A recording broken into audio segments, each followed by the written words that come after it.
flooded with decisions. I remember some of the decisions I've made, some of them good, some of them bad. We have to make a lot of decisions through our life. I remember the first time I bought a car.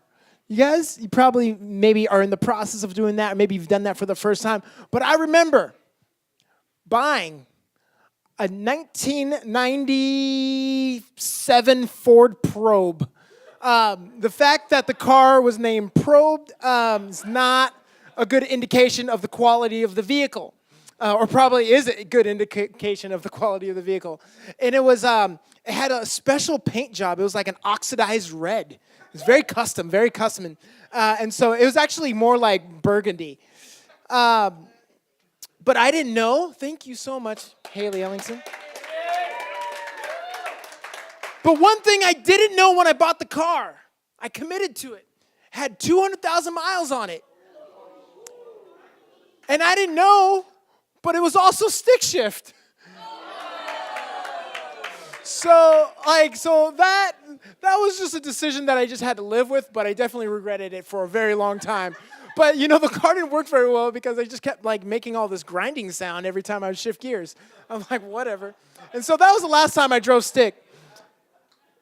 The next decision I remember making is that I wanted to, mature and grow up, and I was thinking about dating and marriage and life, and I'm like, well, before I can take care of another person or another human being, I should start with something, small and not, as significant as a human. So I bought my first pet. And you know what I got? I went to downtown LA and I went to Santee Alley and I bought a little red ear slider turtle. A little guy. And I named it Practice. Not yet. Thanks, guys. Hey, by the way, we got great volunteers on our tech team. We want to thank them so much. Thank you.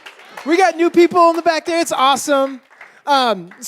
So I bought this new red ear slider turtle, and it was and it started out small, but if you buy one of those things, they don't stay small. They grow to the size of whatever tank you fit. In fact, it grew bigger than the tank because all night I would hear clank, clank, clank because the shell was constantly. So I bought a bigger tank, and then I would come home and it smells like turtle poop, and I don't know if that's a good indication of how well I'm able to take care of things.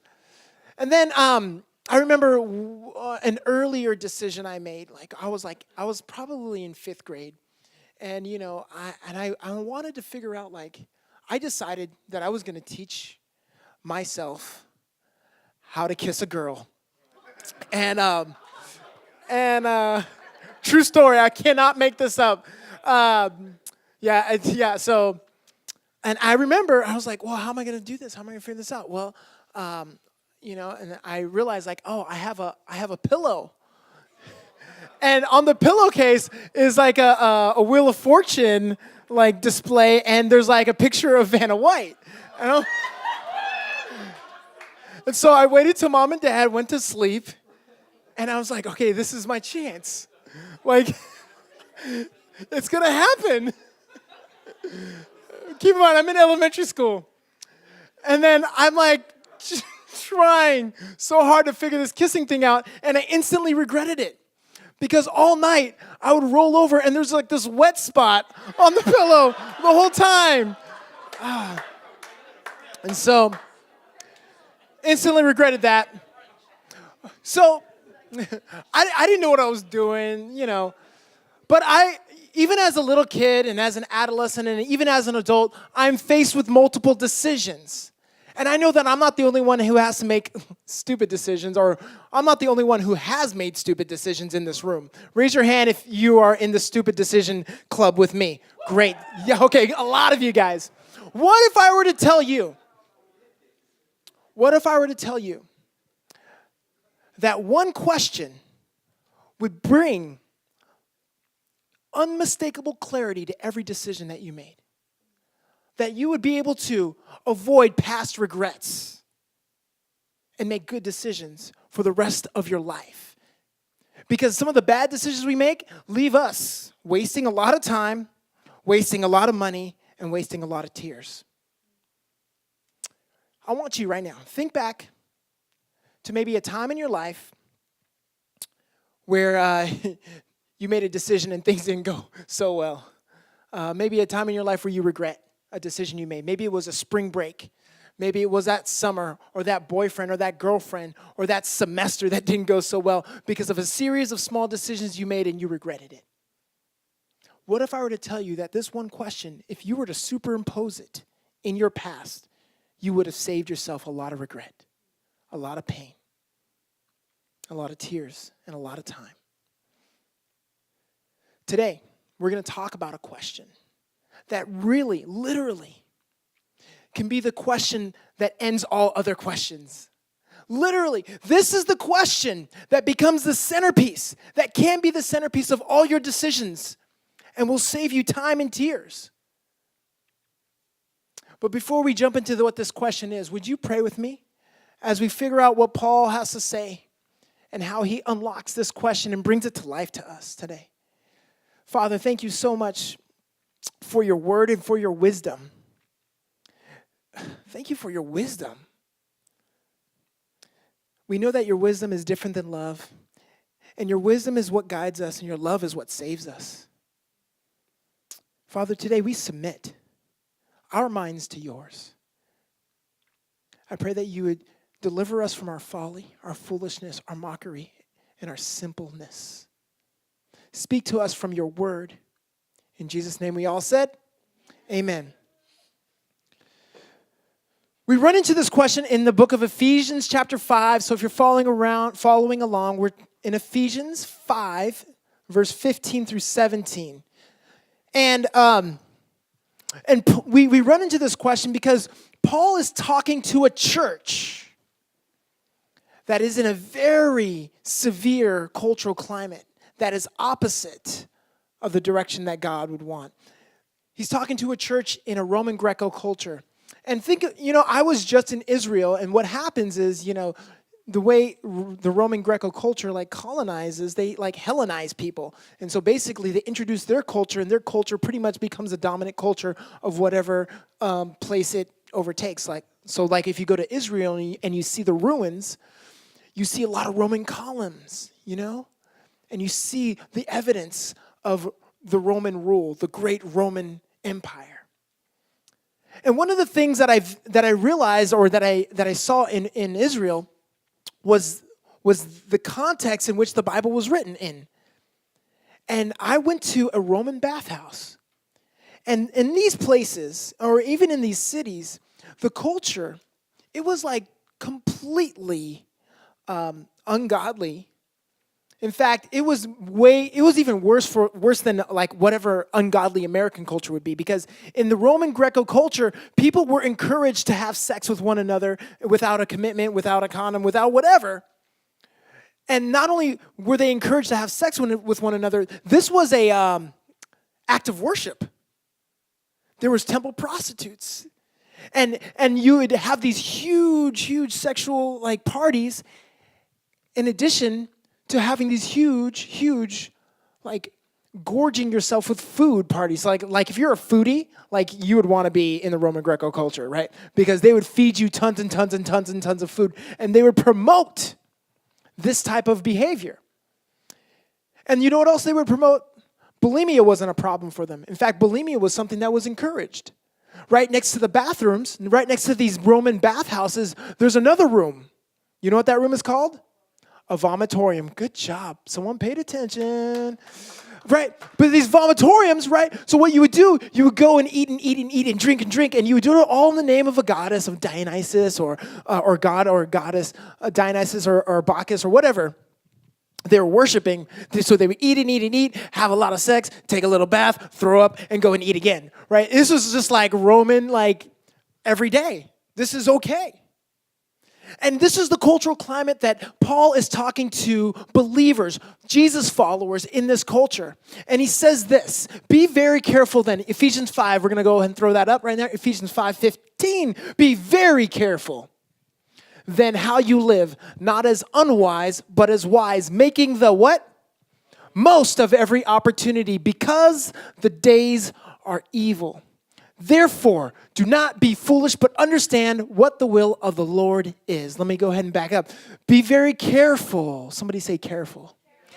Careful how you live, not as unwise, but as wise. See, Paul is equating the word careful with wise and careless with unwise. Paul is equating the word careful with the word wise. Making the most of every opportunity. Opportunity simply means we're Jesus followers. So if you're not a Jesus follower, you're kind of off the hook for this part of the verse. But you probably still want to act wise. Every opportunity means that you're looking for opportunities to superimpose Jesus in your everyday lifestyle. It's not that you're like accidentally like, oh, here's an opportunity. I'm going to, follow Jesus, or I'm going to glorify God. No, somebody who's making the most of every opportunity is like a bargain shopper. A bargain shopper. You know how somebody who like goes into a mall or goes into a store and with a bunch of coupons, right? And they're looking for bargains, right? If you're not looking for bargains, guess what? You're not going to find them. But a bargain shopper, they find bargains. They are looking for every opportunity to score a good deal. But that's how Jesus followers should be in this world. We are looking for opportunities to introduce Jesus into your context, into your relationships, into your family, into your school. We are looking actively for opportunities. Why? Well, it says right there, because the days are evil. Therefore, do not be foolish, but understand what the will of the Lord is. Paul is talking to believers who are living in a context where the flow of this culture is headed into a direction that is opposite of what is wise. Somebody say wise. He's saying, be very careful.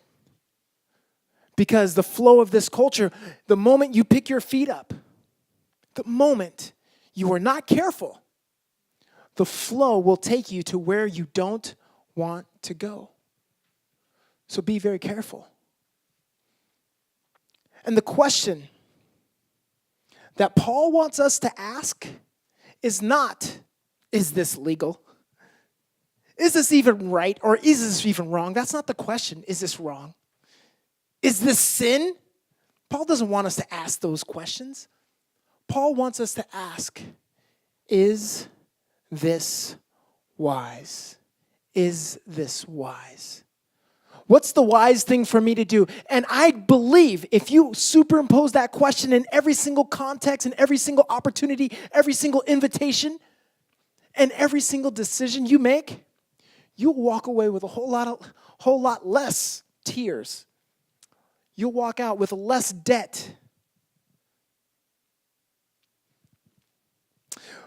But the funny thing about asking this question, is this wise?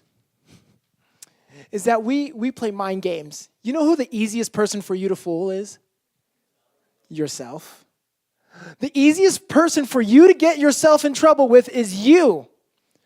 Because we make excuses to act unwise. We come up with good reasons to do the wrong thing. But asking the question, is this wise, brings unmistakable clarity to every situation. So we need to look at this question from 4 different dimensions. 4 different dimensions. And the first dimension is your past. Is your past. In light of my past experiences, what is the wise thing for me to do? In light of my past experiences, what is the wise thing for me to do? That's the first dimension. I told you guys I used to struggle with pornography, right? And well, in case you didn't, hey, I used to struggle with porn. And I realized that my addiction didn't just start right away.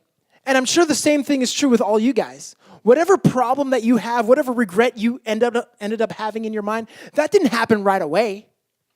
It was a result of small, unwise decisions along the way that dominoed into that bad decision, or into that addiction, or into that bad relationship, or into that heartbreaking breakup. It was a series of small, unwise decisions. And I realized that for me, that the series of small, unwise decisions didn't start with me looking at porn. It started with me viewing fashion models on Instagram. Because I had a lot of fashion photographers. And so, rightly so, I had a lot of friends in the fashion industry. And so I would admire their work, but that turned into other types of admiration. It turned into viewing news, and it turned into following hashtags that just led me down the wrong path. And so for me, my past is different than your past. So what you can do, maybe I cannot do. Does that make sense? Your past is different than my past. So what you can do may not be something I can do. So in light of my past experiences, I cannot follow fashion photographers on Instagram. It sounds silly, but I know where that road ends up. Does that make sense? And for some of you guys, you might have the same struggle. And maybe you can't, watch Japanese animation. Because you know where that leads to sometimes, some of you guys. But your past is different than my past. So what you can do may be different than what I can't. So what is it for you? What in your past that will determine your next wise decision? In light of my past experiences, what is the wise thing for me to do? In every opportunity, in every decision, and every invitation, you need to ask yourself, what happened last time you went to the party? What happened last time you stayed the night at his or her house? What happened the last time she called you? What happened the last time he called you? What happened the last time you snuck out? What happened last time? This question really does bring unmistakable clarity to the decisions and will save you a lot of heartache. So the first dimension is we ask ourselves, in light of our past experiences, what is the wise thing for me to do? The second dimension, if you're following along, in light of my current circumstances, what is the wise thing for me to do? In light of my current circumstances, what is the wise thing for me to do? And I know that Paul is writing to the Ephesians, and I know part of this has to do with Paul is also writing to us because he wanted the Ephesians to examine their current circumstances they were living in and not lift up their feet. In light of your current circumstances, what is the wise thing for you to do? Some of you know my wife and I, we go on weekly Sabbaths. So it's a decision we made early on to go on a date every week. And since I'm in ministry and I get Mondays off, we go on Mondates. See what we did there with the Monday? All right.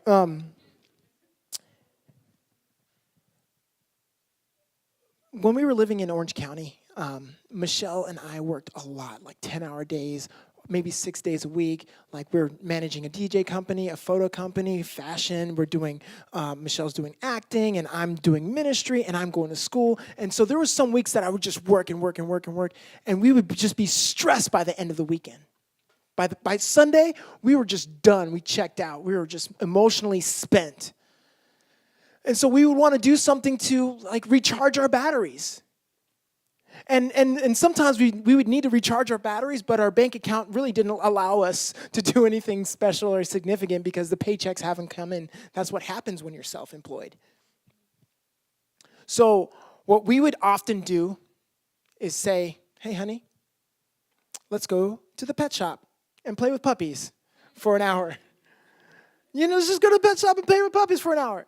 And that'll help like alleviate some of the stress from the week. And so we would literally like go to the local, South Coast Plaza, and we would go to the mall, and we would get one of those little puppy rooms, and we would just pick the cutest hypoallergenic dog we can find. And we would sit there in the puppy box for like 30, 40 minutes, just de-stressing. And it didn't cost anything. Best date ever.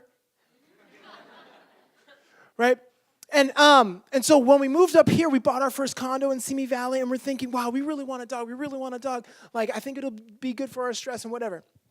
I'm thinking, yeah, we really need to get a dog. And Michelle's like totally like already researching, like we're going to get this, doodle, schnoodle thingy with a whatever, curly hair. I don't know what it is. It's a red hair doodle. What is it called? A red toy poodle. So, sorry. Yes.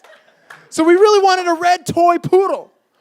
Toy Poodle. And Michelle was already in contact with this lady because we have bad allergies, so we had to like make sure that like this was a full-bred, hypoallergenic red Toy Poodle, and it can't be a big dog because we live in a condo. And so we're thinking, wow, this might be a good opportunity for us to buy a dog. And then finally, we're about to pull the trigger and buy this dog. Hey, you want to see the picture of the red Toy Poodle? All right, I got a picture of the red Toy Poodle. Oh, pretend like that's the first time you saw that image.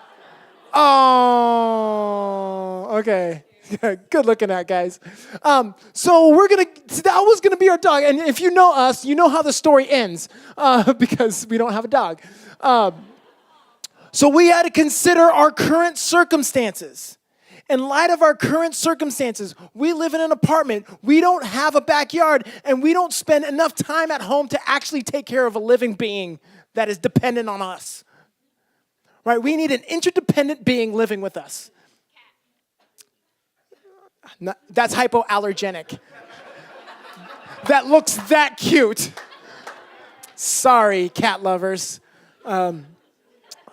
All right, take the picture off. It's too distracting. I need you guys. I need your eyes. So we had to make a tough decision to not buy the puppy because in light of our current circumstances, that was unwise. Because we are asking the question in light of our past experiences, in light of our current circumstances, what is the wise thing for us to do? And the third dimension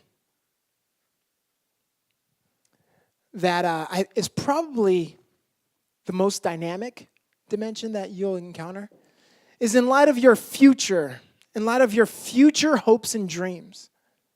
What's the wise thing for me to do? So we're asking the question, in light of my past experiences, current circumstances, and future hopes and dreams, what is the wise thing for me to do? I think it's a tragedy. It's a tragedy when we trade in tomorrow for what we want today. That won't be with us tomorrow. I'll repeat that again. It's a tragedy when we trade in tomorrow for what we want today, especially if what we have today won't be with us tomorrow. You know, I regret every girl I kissed before Michelle. I do. Every single girl I kissed, every single girl I wasted an I love you on, other than my wife. That's something I can't get back. That's why when I married Michelle, like before I even married her, like we didn't even like say I love you or kiss for like 3 months after we were in a committed dating relationship. Because I knew I was going to marry her long before I asked her. I told her I loved her. I did. I was convinced. And I told myself, the next girl I kiss, I'm not kissing anybody unless I'm 100% convinced that I'm going to marry this person. Because in light of my past circumstances and experiences, I don't want to relive that again. And even sometimes Michelle and I will be driving, in different cities, Beverly Hills, Orange County, Moore Park, and Simi Valley. And all of a sudden, she'll just hear me say, oh. And she'll be like, what? And I'm like, I don't want to talk about it. Because that feeling of regret comes over me because I realize the decisions that I made in the past where I sacrificed intimacy with my wife. It's a tragedy when I trade in tomorrow for what I want today. That won't be with me tomorrow. This question makes decisions very easy. Making decisions based on tomorrow is very, very wise. That's why New Year's Eve resolutions are awesome, right? Because goals are good. Making decisions now based on the future are good things. That's why when you write a goal and you put it in the mirror, your success rate goes through the roof.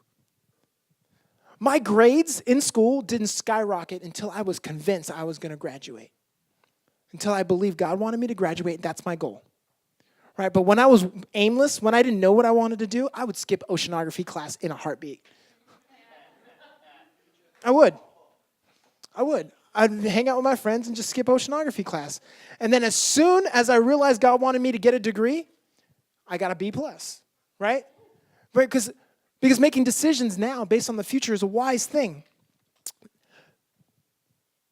Listen carefully. Nobody plans to screw up their life. Nobody plans to. They just don't plan not to. Nobody plans to have an affair. They just don't plan not to. Nobody plans to go bankrupt. They just don't plan not to. This question helps you plan not to. In light of my past experiences, current circumstances, and future hopes and dreams, what is the wise thing for me to do? Don't trade in what you want most for what you want now. Don't trade in what you want most, whether it's intimacy in marriage, whether it's godliness, whether it's good grades, or whatever school you want to go to. Don't trade in those things for what you want right now in the moment. Every invitation, every decision, every opportunity, I want you to ask it. Ask it. And the interesting thing is, there are 3 types of people who don't ask it. There's 3 types of people. And Solomon, you guys know who Solomon is, right? Solomon is the guy who wrote the book of Ecclesiastes, Proverbs, and Song of Solomon. You guys may not have read Song of Solomon because your parents wouldn't let you until you're old enough. But if you think the Bible is boring, read the Song of Solomon, right? So Solomon in 1 Samuel 3, he is essentially the wisest king in the Bible. And he gives us 3 books. So he writes Proverbs, and I love Proverbs. If you don't know me, now you know me. I love Proverbs. I think you should read it every day. And Solomon tells us in Proverbs 7, 8 through 9, the kind of person who doesn't ask this question. And the first person who doesn't ask this question is the simple person. The simple person. See, the simple person, they're simple not because they're foolish. They're simple just because they don't have experience. They're not old enough to know what they're walking into. And in Proverbs 7, here we go. We're going to read it out loud. Go ahead and put the verse on the screen, please. It says, I saw among the simple, I noticed among the young men a youth who had no sense. He was going down the street near her corner, walking along the direction of her house, texting her. At twilight, as the day was fading, as the dark night set in. He's not referring to Batman. What's the next verse? Next verse, please. All at once he followed her like an ox to the slaughter, like a deer stepping into a noose. See, there's a simple kid, and he thinks, nothing's going to happen to me. I'm going to go down her block. People overreact, but not me. I can handle it. I'm going to go down her block. I'm going to actually talk to her. I'm just out having fun. And then before he knows it, he's going to her house. And what he thinks is a good time, the book of Proverbs, wisdom says, you are being led astray like an ox to the slaughter, or a bird trapped in a net, or a deer stepping on a noose. The wise move forward and they don't know better. They just don't know better. It's kind of like those Taylor Swift lyrics. You know the Taylor Swift song? Where she says, when you're 15 and somebody tells you they love you, you're going to believe them. Why on earth would you believe them? Because you haven't experienced heartache yet. You lack experience. You're simple. When you're 15 and someone tells you they love you, you don't realize that people use that word to get what they want. And people don't necessarily love you. They love themselves, and you help. Because when you're 15 and someone tells you they love you, you're going to believe them. Thank you, oh wise woman, Taylor Swift. It's simple. Simple. They think 3 things. They think nothing's going to happen to me. They think I can handle it, and they think everybody else is overreacting. They think everybody else is overreacting. And so Solomon introduces us to the first category of people who don't ask the question, is this wise? Now, the second category of people who don't ask this question is actually the fool. You are a fool if you don't ask this question. If you don't ask the question, the foolish person says this. The foolish person thinks that they know better. Not even that they know better. See, the simple person at least doesn't know the outcome of their decision. The foolish person actually knows the outcome of their decisions. They know what happened last time they called her up, or they went over to her house, or they texted late at night, or they did whatever late at night, but they go anyways. They know what's going to happen. They know the last time they were addicted. But they're too concerned with what happens right now. And they're not concerned about anybody else around them or how they're affecting anybody else, but they do it anyways. And if you try to confront the fool, they say, I don't care. I don't give a whatever they want to say in that particular sentence. Right? They don't care. I've been there, and I don't care. Get out of my face. Don't even get in my business. That's what the foolish person says. It's none of your business what I do. I'm going to do it anyways. Proverbs 26:11 says the fool is like a dog who eats their food, goes to the corner, and throws it up. Ugh. Walks away and gets hungry again, comes back and eats it. As a dog returns to their vomit, so a foolish person repeats their folly. A foolish person knows the outcome and does it anyways, without any regard to their life or anyone else's life around them. And the cure for the foolish person is tragedy. And that's why your parents were so consumed with the friends that you hang out with. You know why?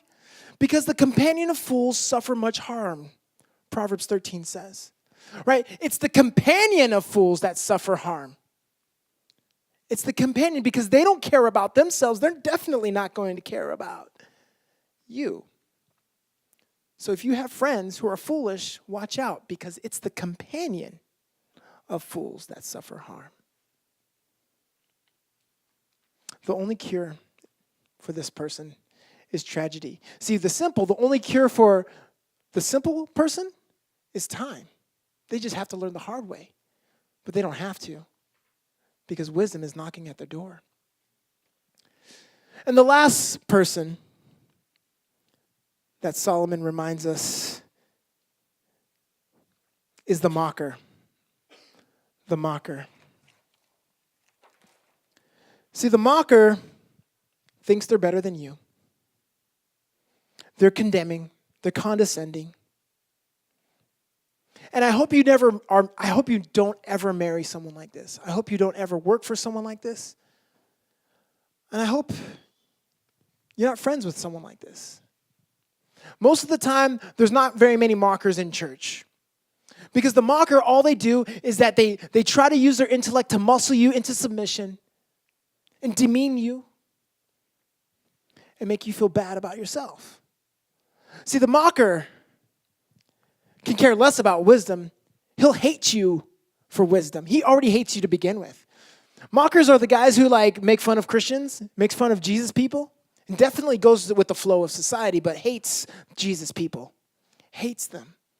Oh, you walk around with your Bible? You think you're better than us? Oh, are you going to go to church now? Church boy, church girl. The mocker. I remember when I was in high school. And I was part of a high school group called Cutting Edge here at Rocky Peak. And there was a discipleship program called Cross Training. And part of that would be like I had kids from my school coming to my youth group, and then during lunch, I would bring my Bible, and we would do these cross-training sessions at school. And so I became known as the Bible guy or Bible thumper or Jesus freak or whatever. And I would be made fun of by this one kid. You know, he had friends, and all of his friends dressed the same. They wore all black. They had all the same piercings. They had all the same markings. Literally all black, everything. Like they didn't have any other color in their like wardrobe. Like it was just dark. And they were known as goth kids. And this one kid, he would make fun of me every day. He tried to challenge me and all these other things. He was atheist. And he thought I was being brainwashed. And he's like an anti-conformist, which is ironic because he looked a lot like his other friends. And one day he came to church. He did not come to church. He came to school with a WWJD bracelet on. And he said to me, he's like, hey, Kelly, I went to church and I like became a Christian this weekend. Can you take me through one of your Bible studies and, would you pray for me? I'm like, yeah, man, that's so awesome. Congratulations. This is great, And so we bowed our heads and we were praying at school. And then all of a sudden I hear, and I lift my head and this guy's laughing at me. He's like, man, I couldn't hold it up, man. I just wanted to see what you were going to do. Of course. This guy was arrogant. He hated Christians. And that's what mockers do. Proverbs 9:7-8. Let's go ahead and put the verse up on the screen. Whoever corrects a mocker invites insults. Whoever rebukes the wicked incurs abuse. Do not rebuke mockers or they will hate you. Rebuke the wise and they will love you.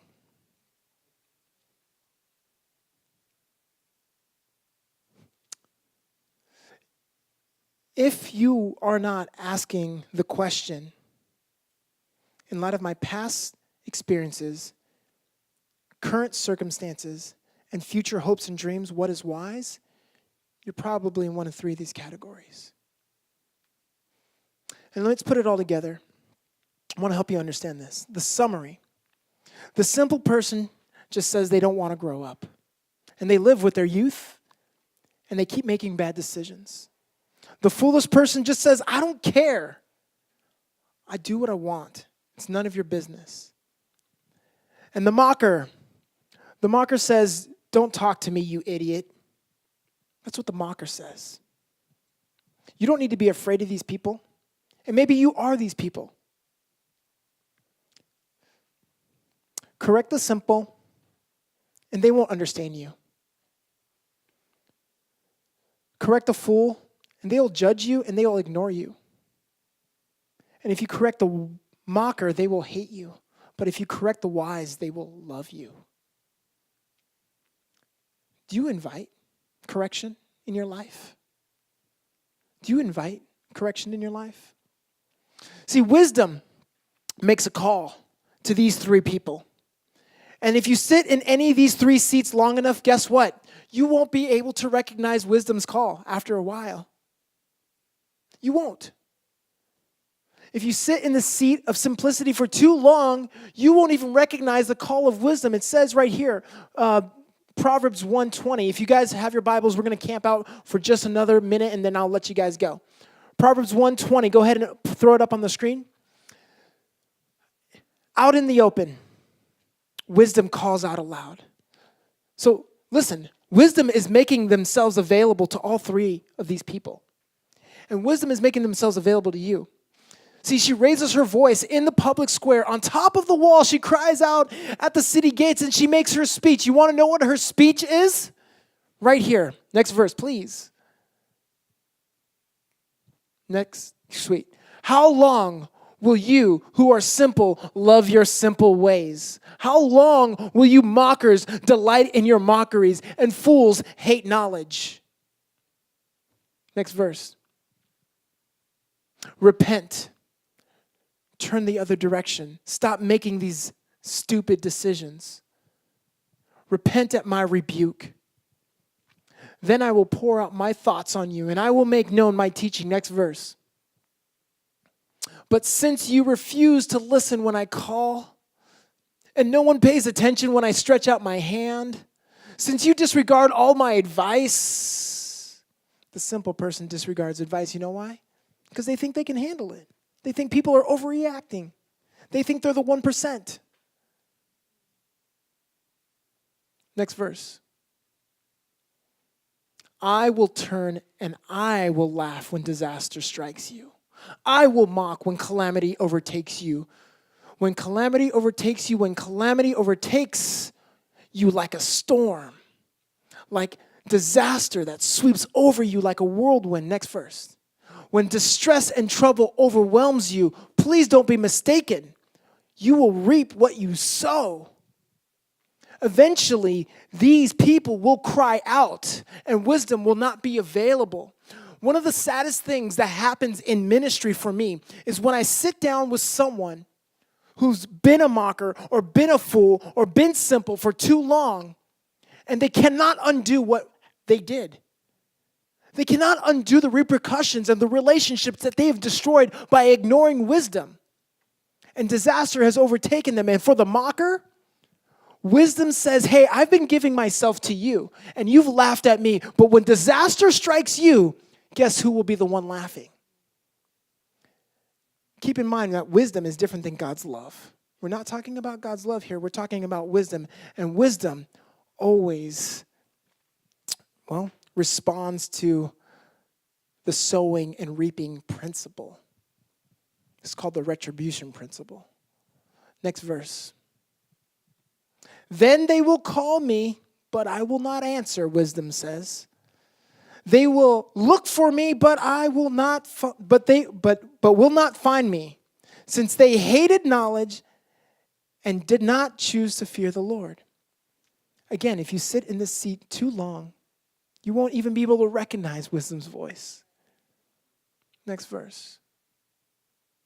Since they would not accept my advice and they spurn my rebuke, they will eat the fruit of their ways and be filled with the fruit of their schemes. Next verse. For the waywardness of the simple will kill them, and the complacencies of fools will destroy them. Next verse. But whoever listens to me.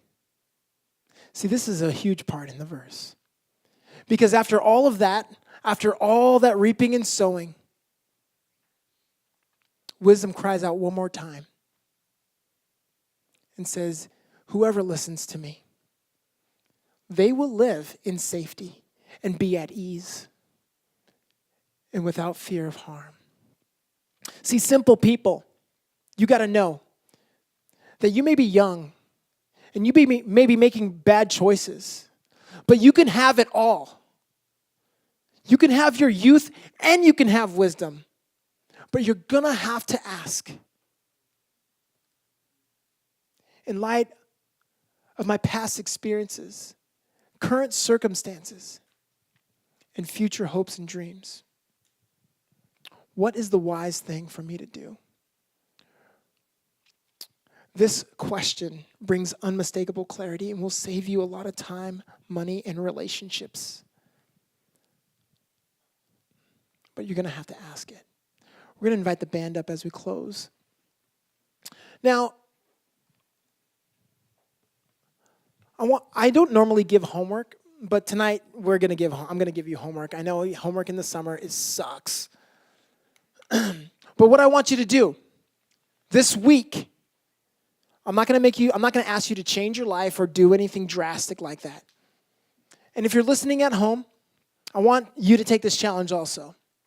I want you to ask the question, in light of my past experiences, my current circumstances, and my future hopes and dreams, what is the wise thing for me to do? I just want you to ask it. I don't want you to do anything about it. I just want you to know what you would do had you been wise.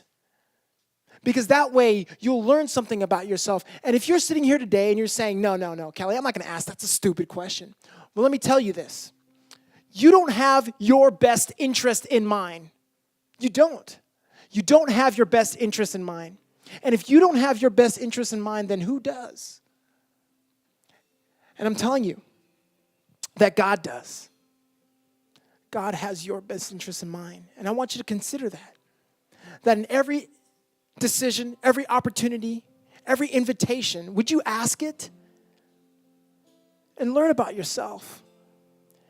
And you could go to the next level and actually act upon it. Because once you apply this principle to your life, you will save yourself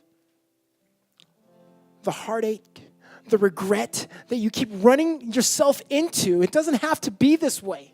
You don't have to continue to live in the addiction, in the pain, in the debt that you're living in. But you're going to have to ask it. You're going to have to ask it.